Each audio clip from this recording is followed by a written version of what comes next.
Yo quiero hablarles de manera general de la situación de los derechos de los pueblos negros de México para que ustedes tengan una aproximación de cómo está la situación de México y por eso les pasamos la copia del artículo para que ustedes lo puedan leer en portugués y tengan el refuerzo de lo que hoy vamos a abordar.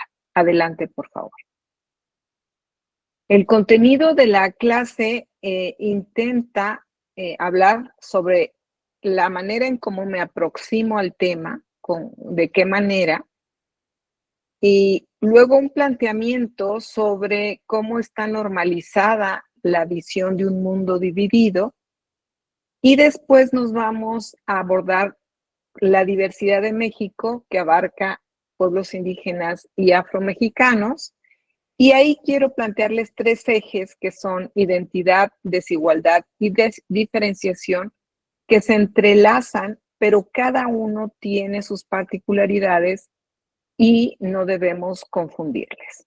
Luego vamos a abordar dentro de la diferenciación al racismo y cómo la raza está contemplada dentro de México, cómo se transforma en cultura. Y por último, vamos a terminar con la inclusión en la Constitución de los pueblos afro y algunas normas para combatir la discriminación. Adelante, por favor. Bueno, quiero comenzar con el planteamiento teórico, nada más de manera muy general, porque es para abogadas y abogados. Yo utilizo algunas teorías multidisciplinares, preferentemente la teoría de los derechos fundamentales, porque el documento está trabajado desde los derechos humanos. La teoría de la ficción jurídica, que las y los abogados conocemos, que implica que fingimos como que es real una determinada persona jurídica únicamente para que tengan efectos los actos que realice. Entonces, en ese sentido, vamos a utilizar esa teoría, en el sentido de que Quijano y Lugones contemplan a la raza como una ficción jurídica, bueno, como una ficción, y yo la enmarco desde la ficción jurídica. Voy a hacer uso también de los planteamientos del racismo estructural de varios pensadores en el mundo que han abordado el tema y varios también en México. Por supuesto, la teoría decolonial, que nos da varias herramientas para abordar los temas, y me voy a centrar, voy a utilizar no solo como teoría, sino como metodología de investigación a la interseccionalidad. La interseccionalidad implica, vamos adelante, por favor.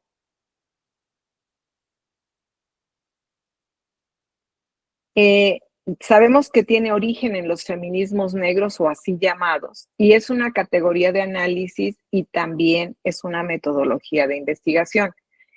La uso predominantemente porque Kimberly Crenshaw, que le dio ese nombre a la teoría, es abogada.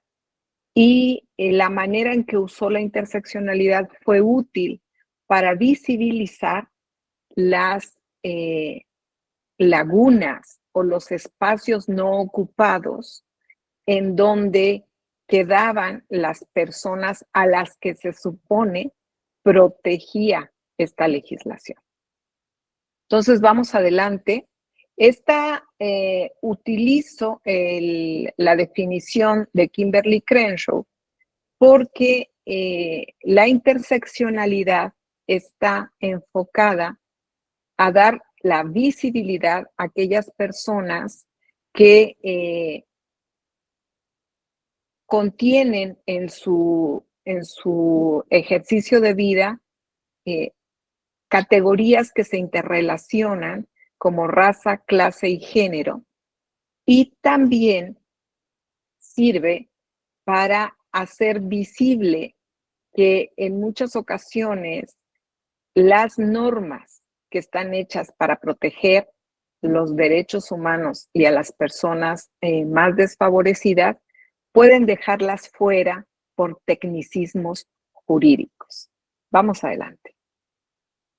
Sabemos que existen otras formas de nombrar, es decir, no hacemos a un lado todos los conocimientos y planteamientos previos que caminan ya sobre ese concepto de interseccionalidad, aunque sean nombrados como simultaneidad de opresiones, triada, matriz, fusión de opresiones, porque jurídicamente en los documentos internacionales contra la discriminación y el racismo, ya podemos encontrar a la discriminación múltiple o agravada que tiene esta interseccionalidad de categorías y la discriminación compuesta que es utilizada de esa manera en el documento de la Convención Belém do Pará para tratar la violencia contra las mujeres. Y en el ámbito de las políticas públicas se le llama transversalidad. Entonces, el siguiente tiene en el PowerPoint movilidad. Aquí no se ve porque es un PDF, pero la idea de esta diapositiva, de este slide, es que vieran cómo los distintos círculos se interrelacionan en determinados momentos y que la interseccionalidad es cambiante y tiene en determinados espacios mayor afectación a determinadas personas. Entonces, esa era la idea de este slide, pero aquí pues no podemos ver esta movilidad. Adelante, por favor. Entonces, quiero abordar una visión normalizada de un mundo dividido. Es decir, tenemos contemplado en nuestros planteamientos que el mundo está dividido, pero no hacemos conscientes cuáles son esas circunstancias. Adelante. Entonces, yo quiero hablarles de tres planteamientos. Uno de ellos es de Guillermo Bonfil, que lo hace a partir de México y que es un antropólogo que se dedicó a estudiar a los pueblos indígenas y entendió que habían muchas situaciones que no podía transmitir directamente, precisamente porque no se entendía esta división, porque la división no nada más es didáctica, no nada más es para entender la situación, sino que también implica un posicionamiento de quienes tienen la posibilidad de aprender, de tener información, de codificar el conocimiento. Y eso hace que esas personas que no toman su responsabilidad como tales, permeen sus conocimientos como si eso fuera lo único que se tiene que aprender. Entonces, adelante, por favor. Este libro se habla de la coexistencia de dos civilizaciones. De entrada, eso es importante porque cuando salió el libro, en México no se entendía que los pueblos indígenas, en este caso y negros, fueran parte de una civilización, sino más bien se entendía que estaban fuera de la civilización y que la aspiración era llevarlos a la civilización. Entonces, en este sentido, él plantea que hay dos civilizaciones. la civilización mesoamericana, que se dirige a pueblos indígenas y afro, y la civilización occidental, a la que llama México Imaginario. Y aquí habla de que son dos modelos de sociedad que son posibles, pero también son distintos. Cada uno es diferente. Adelante, por favor. El México imaginario es el México inexistente, pero es el México que es un proyecto nacional para afirmar, para implementar el mestizaje, y es lo que desde el poder se habla como civilización occidental para que todas las personas, entre comillas, salgan del subdesarrollo. Es una cultura impuesta y hace a un lado los conocimientos de los pueblos que ya existían en el territorio nacional antes de la llegada de los europeos. Adelante, por favor. El México profundo está más diverso, es el México real, es el conjunto de pueblos y sociedades que tienen sus propias formas de organización, sus propios mecanismos de entender la vida y que forman parte de lo que Bonfil llama la civilización mesoamericana. Adelante. Entonces, aquí podemos ver esas dos civilizaciones a las que se refiere Bonfil, la occidental y la mesoamericana. Y la occidental titulada México Imaginario y la mesoamericana titulada México Profundo. Son dos futuros diferentes y eso hace que haya una pugna entre ambos. Adelante, por favor. El siguiente texto que me interesa retomar es el de Frantz Fanon, porque aún siendo psiquiatra, aporta al ámbito jurídico planteamientos muy profundos sobre esta manera de ver el mundo en donde hay visiones distintas de la vida. Adelante, por favor. Entonces, el libro es Los Condenados de la Tierra y aquí habla de un mundo dividido en dos zonas habitadas por especies diferentes y que hay una línea divisoria que es la violencia. Y esa violencia está representada en la policía y en los cuarteles. Habla de la pugna entre estas especies porque a partir de la descolonización, los que están en la parte de colonizados adquieren su ciudadanía, empiezan a ser personas, tienen derecho a existir.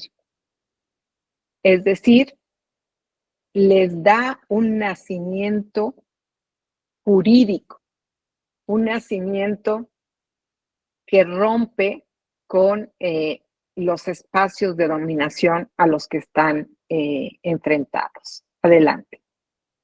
Entonces, habla de que en las colonias el colonizador es el que usa la violencia para imponer sus condiciones, para imponer su forma de vida y someter a quienes no forman parte de ese estrato. Y mantiene en un proceso de inhumanidad, es decir, de animalización a las personas que están fuera de los ámbitos del colonizador. Adelante, por favor. Entonces, en las colonias, lo que está imperando es la relación con la violencia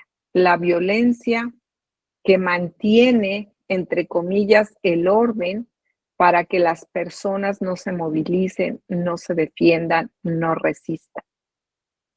Y entonces lo que Fanon nos dice, que el blanco es blanco porque es rico y es rico porque es blanco. Es decir, se utiliza esa fuerza, esas armas, ese privilegio para mantener una situación de poder. Adelante. Entonces, aquí podemos ver esas dos especies que en la visión de Frantz Fanon, en uno están los hombres y en otro están las cosas. Y esto es importante en el ámbito jurídico porque nos habla de quiénes tienen derechos. Los hombres tienen derechos y las cosas pertenecen a alguien. Cuando una persona no es considerada con derechos, es considerada una cosa, se puede disponer de ella al antojo de quien sea su dueño. Y esta es la parte que Fanon dice que se rompe cuando se enarbola la violencia para descolonizar a los pueblos oprimidos. Usar la descolonización como un punto de partida para formar hombres nuevos. Vamos adelante.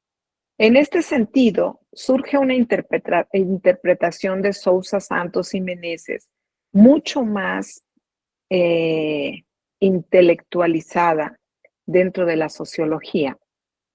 Y aquí lo que nos plantean en el libro Epistemologías do Sur son argumentos sobre el pensamiento occidental como un pensamiento abismal, que lo que hace es hacer invisible a la línea en donde están ubicadas las personas que conforman las bases de ese conocimiento, de esa civilización, de esa sociedad. Y que la manera en cómo el pensamiento abismal trata de permear es trazando una diferencia para ubicar a unas personas de este lado de la línea y dejar a otras al otro lado de la línea. En ese sentido, hace distinciones radicales y se anota como si fuera lo máximo cuando depende realmente de todo el conocimiento que surge desde el otro lado de la línea y lo invisibiliza. Adelante.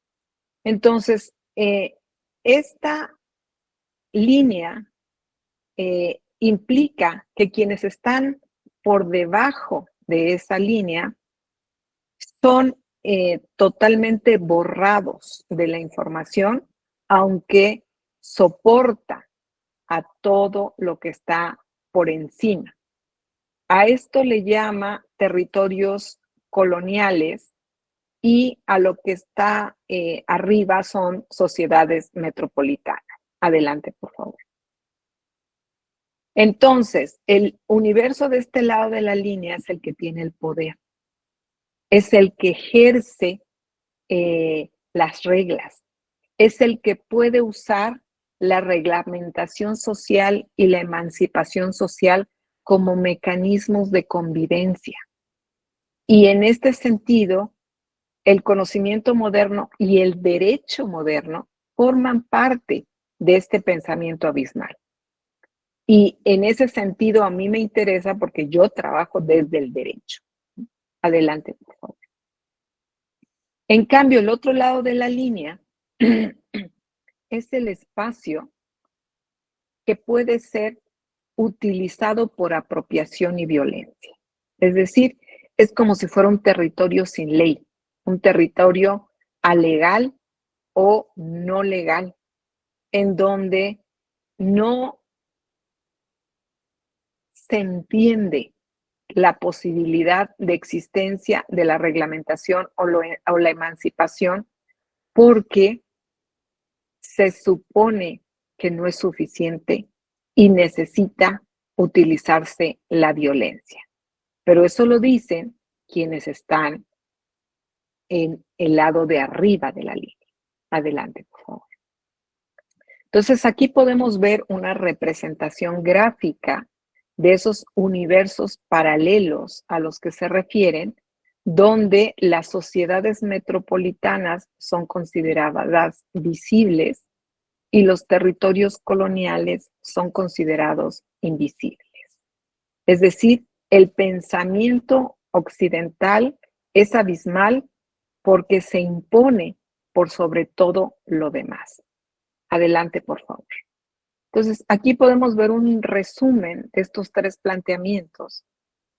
Si ustedes ya quieren abordarlos con mayor profundidad, en los textos que están ahí señalados, están contempladas todas estas argumentaciones y a mí me interesa usarlas porque esto explica en muchas ocasiones cómo no se entienden las demás personas, por qué desacreditan en muchas ocasiones nuestra información, nuestro conocimiento, nuestras investigaciones, cuando se sitúan en determinado espacio, ¿no? Toman su lugar de enunciación desde un punto de vista y creen que tienen poder suficiente para desaparecer cualquier pensamiento que no esté acorde con lo que ellos están planteando. Entonces, adelante.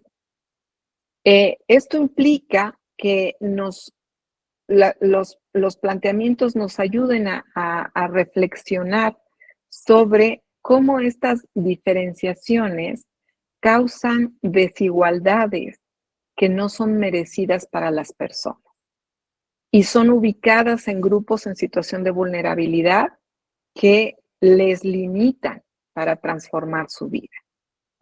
En este sentido, la situación de las personas no está determinada. Podemos transformarla, pero en muchas ocasiones estamos inmersos o inmersas en una idea en que las cosas son así y que cuesta mucho trabajo cambiarla.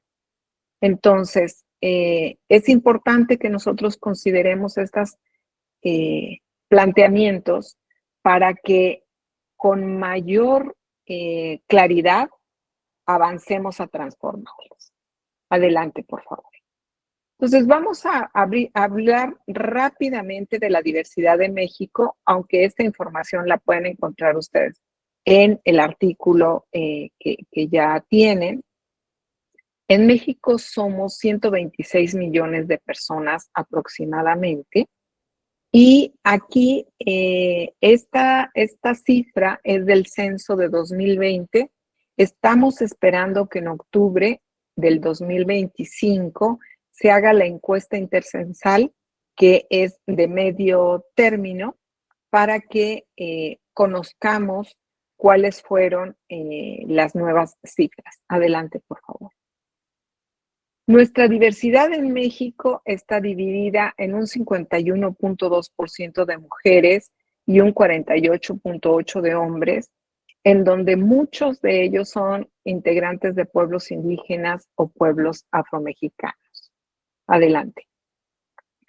Entonces, quiero plantear esta exposición en estos tres ejes transversales que, como les digo, tienen sus particularidades, pero se interrelacionan, se interseccionan la mayoría del tiempo y a veces las personas confunden la desigualdad con la identidad y dicen que las personas son pobres porque son indígenas o afro y no toman su responsabilidad de las acciones que implican desigualdad en determinados ámbitos. Adelante, por favor. Vamos a comenzar con la identidad, que es algo que ustedes tienen claridad y saben. La identidad es el mecanismo a partir del cual podemos distinguirnos de otras personas. Vamos adelante. En México hay 3 categorías de identificación. La autoascripción, que es el autorreconocimiento personal, que es el único mecanismo legal de identificación, pero que el Estado no utiliza en la mayoría de las ocasiones. El que más utiliza es el hablante de lengua indígena, que no aplica para los pueblos afro porque en México no tienen una lengua distinta. Y luego crearon una categoría que se llama hogares indígenas, en donde lo que hacen es contar como si fueran de una sola identidad a todas las personas que viven en la misma vivienda. Es decir, si una persona dice que es afro, todas las personas de la vivienda serán consideradas afro. O si la persona dice que es indígena, todas las personas de la vivienda serán consideradas como tales. Sin embargo, en México tenemos la particularidad que hay muchos pueblos que son afroindígenas. Entonces ahí hay una doble contabilidad. Vamos adelante. Entonces, les decía que la autoascripción es el mecanismo para identificar a las personas. Y esto implica el conocimiento de cada persona a su pertenencia. En México hablamos de pertenencia cultural, no racial, como vamos a ver más adelante, y con eso debe ser suficiente para que se les apliquen los derechos de los pueblos indígenas o afro. Adelante. En México, por autoascripción, las personas son 23.200.000. Hay una diferencia entre la encuesta intercensal del 2015 y el censo de 2020, porque la encuesta, la pregunta sobre autoascripción indígena fue eliminada del cuestionario ampliado para incluir a la pregunta de autoascripción afro. Entonces, la autoascripción indígena únicamente se estima, en México son 23 millones, a diferencia del 2015, que sí tenían una aproximación más directa a 25 millones y representaba el 21.5% y ahora tenemos el 19.4%. Adelante. En México, las lenguas indígenas, los hablantes de lenguas indígenas, son el 6.1% de la población. Aquí las lenguas son muchas. Tenemos 364 variantes que deben ser contempladas como lengua. Por lo tanto, es un parámetro que usan en las instituciones para identificar si una persona es indígena. Adelante, por favor. El siguiente mecanismo de identificación son los hogares indígenas, que provocan que de 6.1% de personas que hablan lengua indígena, los hogares indígenas se vuelvan casi 12 millones de personas. Y este es un mecanismo para contar con presupuesto en las instituciones que están encargadas de política pública. O sea, no es una realidad, es una estimación estadística. Adelante. En este sentido, las personas afromexicanas o afrodescendientes solamente son contadas por 2 parámetros. Uno, por la autoidentificación, que nos da el 2% de la población, que son 2,5 millones de personas en México, y el 50.4 mujeres y el 49.6 hombres. Luego encontramos en la siguiente, por favor, la diferencia que ha habido a partir de cómo las personas se enteran que pueden ser contadas como afro. Entonces, vemos la diferencia entre la encuesta de 2015, que fueron contempladas 1.2% de la población, y el censo de 2020, que ya habla de un 2%, y ahora que se va a hacer la encuesta intercensal, se está hablando de un 3% de la población. Y no quiere decir que la población esté creciendo, sino más bien las personas están redescubriendo su identidad y haciéndola manifiesta cuando les preguntan. Adelante, por favor. Entonces, como les decía, la siguiente forma de contar son los hogares afrodescendientes.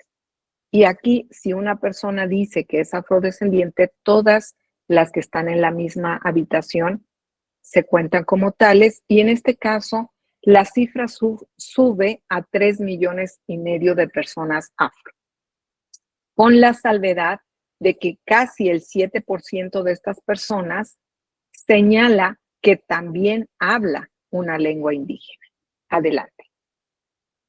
Las personas afro están ubicadas en los tonos más vermelhos, ¿no? Lo más oscuro.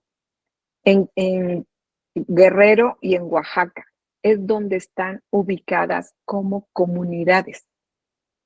En todo el país hay dispersas personas afro, pero en estos lugares podemos encontrar comunidades afro específicamente localizadas. Adelante. Entonces, 5 entidades federativas concentran a la mayor cantidad de personas afro, que son Guerrero, el Estado de México, Veracruz, Oaxaca y la Ciudad de México. Aunque Guerrero y Oaxaca son las que tienen comunidades afro. Adelante.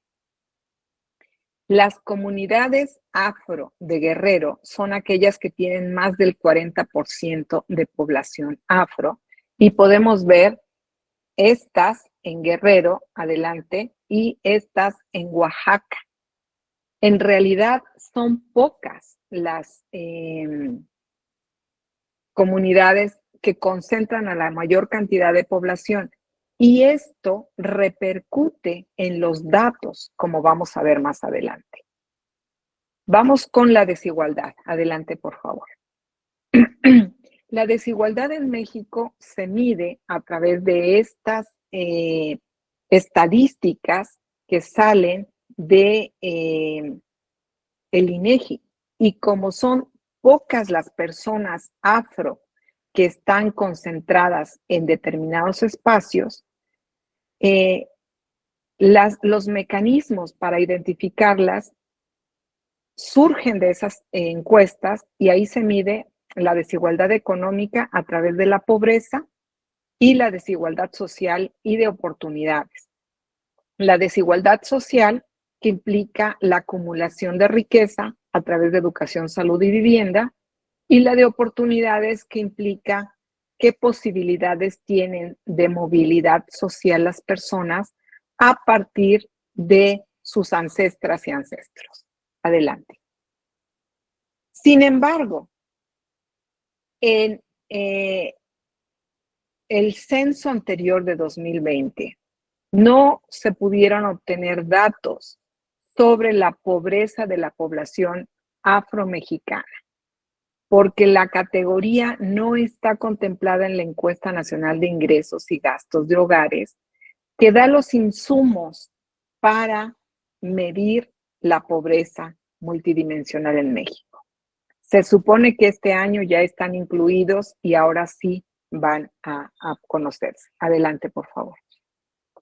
Entonces, de los datos que tenemos, vemos que el porcentaje de personas afro que van a la escuela parece mayor, incluso en algunos ámbitos, que la media nacional, es decir, el promedio nacional. Y lo vemos no solo en la escuela, adelante por favor, sino en los bienes y acceso al Internet, y en la población en salud, que creo que no les puse bien el slide, pero esta información está en el documento que les enviamos. Adelante, por favor. Adelante, porque creo que esa se repitió. Entonces, vamos a ir con la diferenciación, porque la diferenciación implica que nosotros abordemos los temas a partir de la manera en cómo se trata a las personas. Adelante, por favor. Entonces, vamos a abordar la diferenciación desde el racismo y desde la discriminación. Adelante, por favor. Entonces, el racismo es una desigualdad de trato que está hacia determinadas personas con base en una idea subjetiva de su inferioridad, a través de parámetros hegemónicos como son desarrollo, civilización, religión, idioma, cultura, origen nacional, étnico, racial, etc. Y lo que está haciendo es encaminarse a perpetuar privilegios de quienes se ubican en una posición de superioridad para justificar la continuidad de la estratificación social. El racismo, adelante, es un sistema que se autorreproduce por conveniencia y afecta a quienes históricamente han estado excluidos. Está dirigido a construir estereotipos y a justificar la violencia que una parte de la población implementa contra otras personas. Adelante, por favor. Entonces, tenemos varias definiciones de racismo en nuestro ámbito de estudio, pero en la mayoría de los casos hablamos de un sistema de poder, un sistema de dominación, un sistema de violencia, en donde se ejercen relaciones de poder. Adelante, por favor. Entonces, aquí lo podemos ver gráficamente. Cuando hablamos del racismo, es una acción que el Estado implementa a través del poder hacia, en este caso, pueblos indígenas y negros afromexicanos. El Estado ejerce el monopolio de la fuerza y como es legítima, la usa en todos los ámbitos. Adelante, por favor. Ahora bien, es importante identificar que el racismo es el que crea a la raza como un mecanismo para justificar la diferenciación hacia las personas.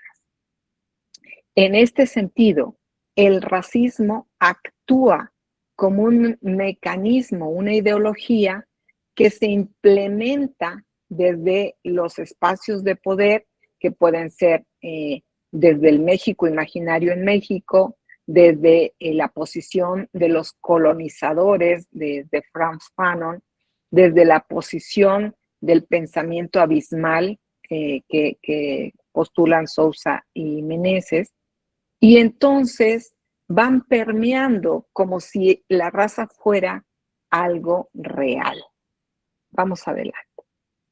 Entonces encontramos que la raza es contemplada como un instrumento de dominación social, como una diferencia biológica, a través de la pureza de sangre o de linaje, como un ámbito en la religión, como algo que tiene que ver con la etnia, es una construcción social o un signo o una marca. Cada una de estas explicaciones tienen un origen en el racismo, en cómo el racismo construyó este mecanismo para justificar su permanencia. Adelante. Entonces, encontramos que Guimarães habla sobre cuándo podemos hacer a un lado el concepto de raza, ¿no? Entonces, cuando dice que ya no se puedan ver identidades raciales, o sea, cuando no existan grupos que se identifiquen a través de marcadores, cuando no existan desigualdades que son generadas por la discriminación, cuando podamos transformar esas identidades para afirmar que los grupos oprimidos ya no están en esa situación. Sin embargo, en México eso no ocurre como tal. Vamos adelante. En México se crea el concepto desde los antropólogos de la raza de bronce. Se está acabando la pila de la máquina. Entonces, esta raza de bronce que se crea en el imaginario de los antropólogos para implementarlo en el Estado mexicano, se dirige a un mestizaje español e indígena. Es decir, en este espacio creado para hablar de la raza de bronce, no está contemplada la población afro. Hablamos de educación, de unidad y de desarrollo como un mecanismo para crear una sola nación. Entonces, vamos adelante. Los pueblos negros afrodescendientes aparecen en 2019 en la legislación, aunque en estricto sentido han estado durante todo el proceso de conformación del Estado mexicano. En realidad ha habido una política pública para omitir su presencia y enfocar únicamente el desarrollo a través de las políticas indigenistas. ¿Cuál es el planteamiento? Vamos adelante. Las y los antropólogos de 1950 toman en cuenta una discusión que se da para dejar de hablar de la palabra raza y transformar el léxico a hablar sobre cultura. Entonces, contemplan, aunque no se llegó a ningún acuerdo, en México fue un dogma evitar la utilización de la palabra raza, y hasta este momento sigue en pie, y transformarla por etnia. Entonces, en vez de hablar de raza en México, se habla de etnia para aplicarla a los pueblos indígenas y ahora a los pueblos afro. Y esto se ha hecho para abordar a las etnias desde el punto de vista cultural. Y entonces vamos adelante. Tenemos que en México la palabra raza se transforma, podemos decir, en cultura para no abordar los planteamientos que tienen un origen biológico, señalando que las razas no existen y que por eso no tendríamos que abordar el tema. Sin embargo, la palabra etnia continúa teniendo el mismo significado de diferenciación e inferiorización que tenía la palabra raza en las connotaciones biológicas en México. Entonces, en México la raza se transforma en cultura y en la Constitución Política de 1917 nos igualan a todos como mexicanas y mexicanos sin considerar diferenciaciones. Luego en 2001, en 1992 primero y luego en 2001, se refuerza que México es una nación pluricultural que está sustentada en sus pueblos indígenas y no considera, no toma en cuenta a los pueblos afro. Recuerden que después de 1992, en 1994 surge en Chiapas el Ejército Zapatista de Liberación Nacional y provoca que se ponga la mirada en los pueblos indígenas de México. Y entonces es necesario que, aunque pasa mucho tiempo, se transforme la legislación y ahora contemos con un artículo segundo constitucional más amplio en donde se hace referencia a los pueblos indígenas y también afro. Pero si ustedes identifican que desde 1917, como país independiente, existe una constitución, fue hasta 2019 que se incluyó a los pueblos negros, afromexicanos o afrodescendientes en la Constitución. Antes de eso, eran considerados mexicanos nada más, aunque su situación estuviera totalmente desaventajada. Adelante. Entonces, tenemos normas jurídicas que se refieren a la diversidad desde el 1992, pero que solo abarcaban a pueblos indígenas. En 2019 se hace una adición para incluir en el artículo segundo, en un apartado C, a los pueblos afromexicanos, y este planteamiento continúa en 2024 en la reforma que apenas el día de ayer cumplió un año, en donde se amplían algunos aspectos sobre los derechos indígenas, pero continúan restringiéndose los derechos de los pueblos afro, porque únicamente se hace referencia a que estos pueblos pueden hacer uso de los derechos que tienen las personas indígenas. Es decir, no hay claramente derechos específicos más que los que tienen que ver con su identidad, ser contemplados dentro de los contenidos educativos y protegerles contra el racismo y la discriminación, ¿no? Entonces, es bastante limitado el planteamiento que hay sobre los derechos de los pueblos afro. Adelante. Entonces, encontramos en México varias manifestaciones de racismo para los pueblos afro e indígenas. El más evidente es la invisibilización, que ya podemos demostrar claramente con hechos, en donde podemos identificar que no es posible todavía identificar con claridad cuál es su situación de desigualdad, porque los promedios censales de donde surge la información no están hechos para identificar esas particularidades, y como las personas afro son una proporción menor de la población, estandarizan las cifras para que no parezca que están en mayor desventaja económica, socioeconómica que las demás personas.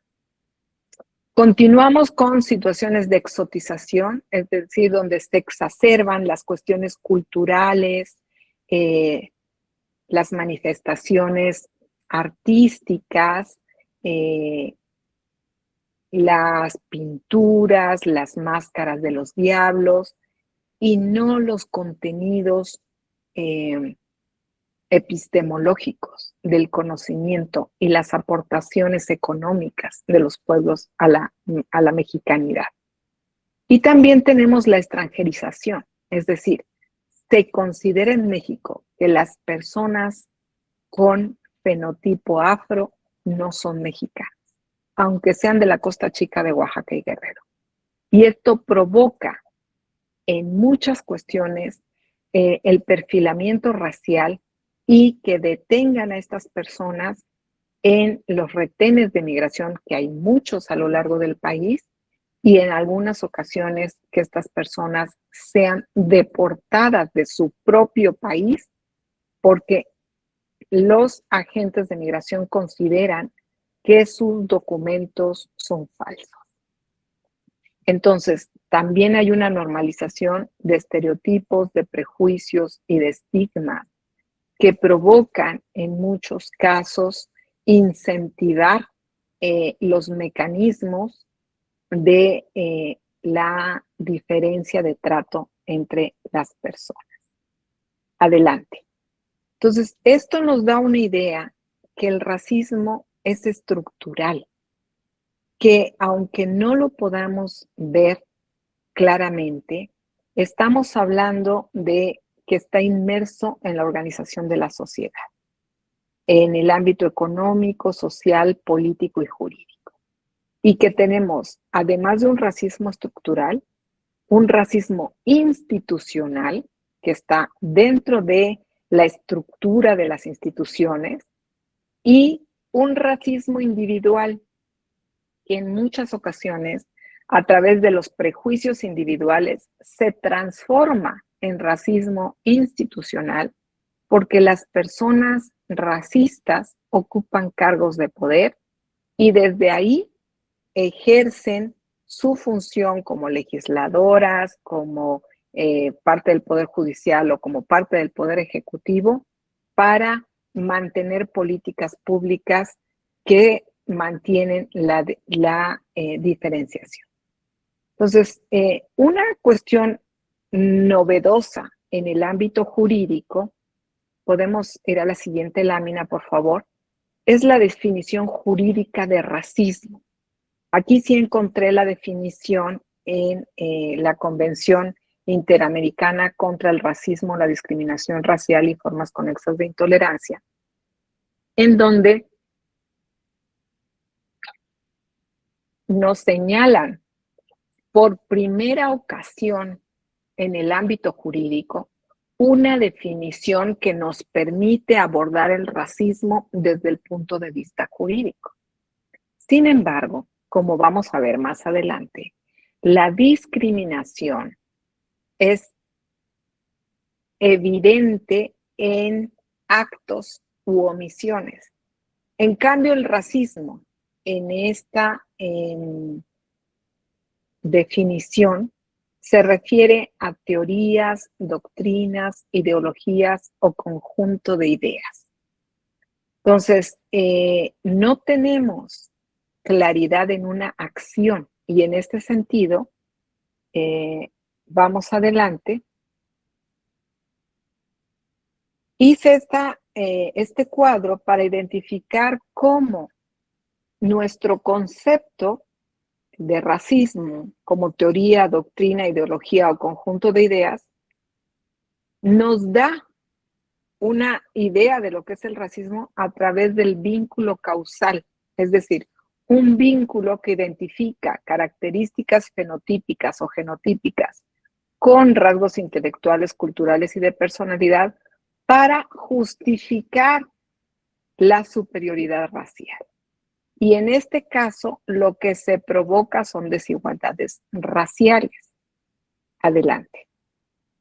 Entonces, el racismo hace que existan planteamientos, ideas, ideologías para hacer diferenciaciones. Pero está en la raíz de la discriminación. Algunas acciones discriminatorias tienen su origen en el racismo, pero la mayoría de las ocasiones el racismo no se materializa en una discriminación evidente, una discriminación que pueda claramente identificarse. En México, la discriminación se puede identificar por sus efectos, porque limita, obstaculiza o impide el ejercicio de derechos humanos. Pero el asunto está que no podemos realmente identificar esa discriminación y por eso necesitamos encontrar un mecanismo que nos ayude a identificar en qué momento la discriminación realmente está siendo un canal para hacer evidente el racismo. Y de eso se trata esta investigación. Adelante, por favor. Entonces, en nuestra Constitución Federal está contemplada en el primer artículo que habla sobre derechos humanos, la igualdad y la no discriminación. Y si ustedes pueden identificar en este párrafo, en ningún momento hace referencia a la raza. Es decir, todos los instrumentos internacionales que definen a la discriminación hablan sobre que uno de los motivos para discriminar a las personas es la raza. Y en México, esa palabra no existe en la Constitución. Entonces, están origen étnico, nacional, género, edad, discapacidades, etcétera, pero no está contemplada la raza como. Entonces, tenemos, adelante por favor, en esta gráfica está contenida la definición de discriminación que existe en la Ley Federal para Prevenir y Eliminar la Discriminación, que es la instancia, la ley que se usa para todos los aspectos que tienen que ver con discriminación, como falta administrativa. Es decir, cuando alguien me molesta, pero no es un delito, es una acción que puede tener una sanción, como puede ser una amonestación, un curso, colocar un letrero en el establecimiento, pero no es una sanción penal. Entonces, aquí podemos ver que sí hay claramente definidas acciones u omisiones, es decir, actividades a partir de las cuales podemos identificar si hay o no racismo o discriminación. Y aquí hay, es toda distinción, exclusión, restricción o preferencia, que por todos los motivos que ustedes pueden ver en la pantalla, pueden tener como objeto o resultado obstaculizar, restringir, impedir, menoscabar o anular derechos y libertades fundamentales. Pero si ustedes se detienen otra vez a ver los motivos, están el origen étnico nacional, el color de piel, la apariencia, pero no está la raza. En la legislación interna de México, la raza está precluida, como dice Rita Segato. No se usa esa palabra. Vamos adelante. Entonces, como delito penal en México, está también incluida la discriminación. Sin embargo, la acción punitiva, la acción que se penaliza, es atentar contra la dignidad humana, anular o menoscabar derechos y libertades de las personas. El asunto es los motivos, ahí sí está, entre los motivos está la raza, entre los motivos del ámbito penal. Aquí estoy tomando como ejemplo el artículo 149 ter del Código Penal. Las sanciones van de 1 a 3 años de prisión, es decir, es una sanción menor, trabajo a favor de la comunidad de 150 a 300 días de salario y multa de 200 días de salario. Sin embargo, las razones por las cuales esta discriminación se convierte en delito solo son 3. En el ámbito administrativo son 36 conductas que pueden constituir discriminación, mientras que en el ámbito penal nada más encontramos 3, que son negar o restringir un servicio o prestación, derechos laborales o derechos educativos. Y si ustedes se dan cuenta, estos 3 supuestos no hablan de discriminación en el ámbito individual, sino en el ámbito institucional. Porque una persona en lo individual no tiene posibilidades de restringir un servicio o prestación, derechos laborales o derechos educativos. Lo hace en su carácter de autoridad, ya sea como servidor público a través de un servicio, como empleador a través de cuestiones laborales o como escuela o institución educativa en el ámbito de educación. Entonces, aquí la discriminación es institucional y institucionalmente no podría penalizarse a una persona en lo individual. Además, que en México no hay expedientes sobre discriminación, es decir, que hayan juicios sobre este tema en este momento. Adelante. Si aquí vemos entonces que la discriminación que no solo el racismo es estructural, sino también la discriminación es estructural, vemos cómo la discriminación racial es una forma de diferenciación que amplía o genera brechas de desigualdad. En los ámbitos sociales, económicos, encontramos la desigualdad racializada y la desigualdad territorializada. Es decir, hay ámbitos específicos en donde la discriminación racial influye para que la desigualdad sea más acentuada en determinados espacios.